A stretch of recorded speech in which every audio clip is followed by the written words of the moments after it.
kan sudah seperti saya.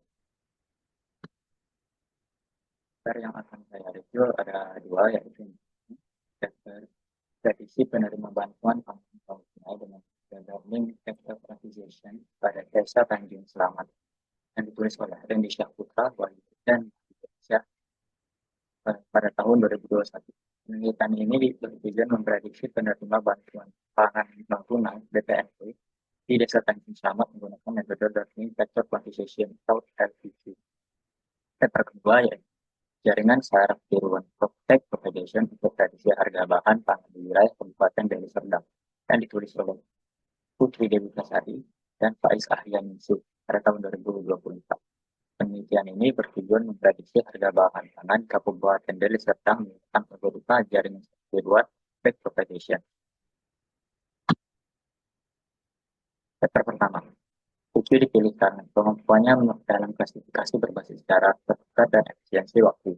Data yang digunakan adalah kriteria sosial, ekonomi warga, atau konsumsi pangan, pekerjaan, pendidikan, kepemilikan aset yang dikonversi ke nilai nilai 01.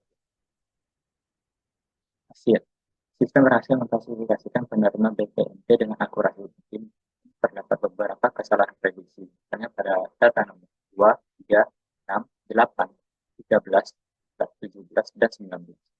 Proses pelatihan MPQ dilakukan dalam satu iterasi karena semua data telah terklasifikasi dengan benar setelah pembaruan bobot.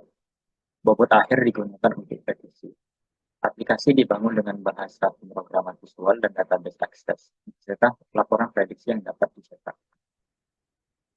Kelebihan dan keterbatasan. Keterbatasan yang pertama adalah data yang kecil, hanya 20 sampel, kurang representatif. Yang kedua, kriteria tetap, tidak adaptif terhadap perubahan kebijakan atau kondisi ekonomi. Yang ketiga, error klasifikasi. Beberapa prediksi tidak akurat, perlu penyempurnaan bobot atau penambahan fitur. Kelebihan, efisiensi waktu dalam proses seleksi penerima BPNT.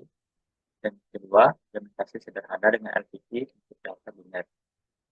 Kesimpulan akhir, penelitian ini menunjukkan potensi LPT dalam prediksi penerima BPNT, tetapi perlu pengembangan lebih lanjut untuk meningkatkan akurasi dan adaptabilitas. Implementasi sistem dapat membantu pemerintah desa dalam penyaluran bantuan lebih efisien. Paper kedua, data yang digunakan adalah harga bahan pangan tahun 2020 sampai 2023 dari sumber resmi. Metode yang dipilih adalah back propagation karena kemampuannya dalam menambah pola non-linear dan mengurangi error melalui penyesuaian bobot. Hasil arsitektur terbaik yang dihasilkan adalah 2, 10, 1, dan 2, 3, 8, 1. Keduanya mencapai akurasi 87,5%.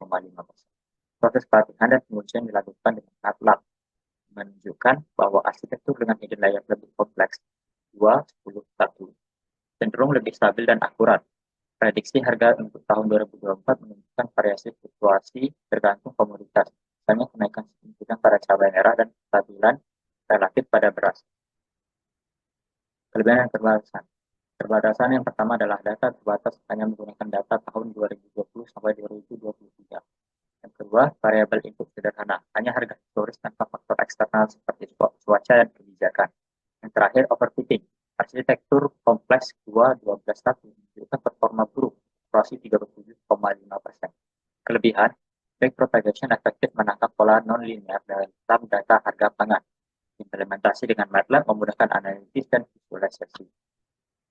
Kesimpulan akhir, penelitian ini berhasil memprediksi harga bahan pangan di Deli Serdang dengan back propagation dengan akurasi 87,5%. Arsitektur 2, 10, 1, dan 2, 3, 8, 1 terbukti paling efektif untuk penelitian selanjutnya. Disarankan menambahkan variabel lain seperti produksi atau inflasi guna meningkatkan akurasi dan cakupan analisis. Hasil ini dapat menjadi referensi bagi pemerintah dalam pengambilan kebijakan stabilisasi harga pangan. Terima kasih. Sekian presentasi dari saya. Assalamualaikum warahmatullahi wabarakatuh.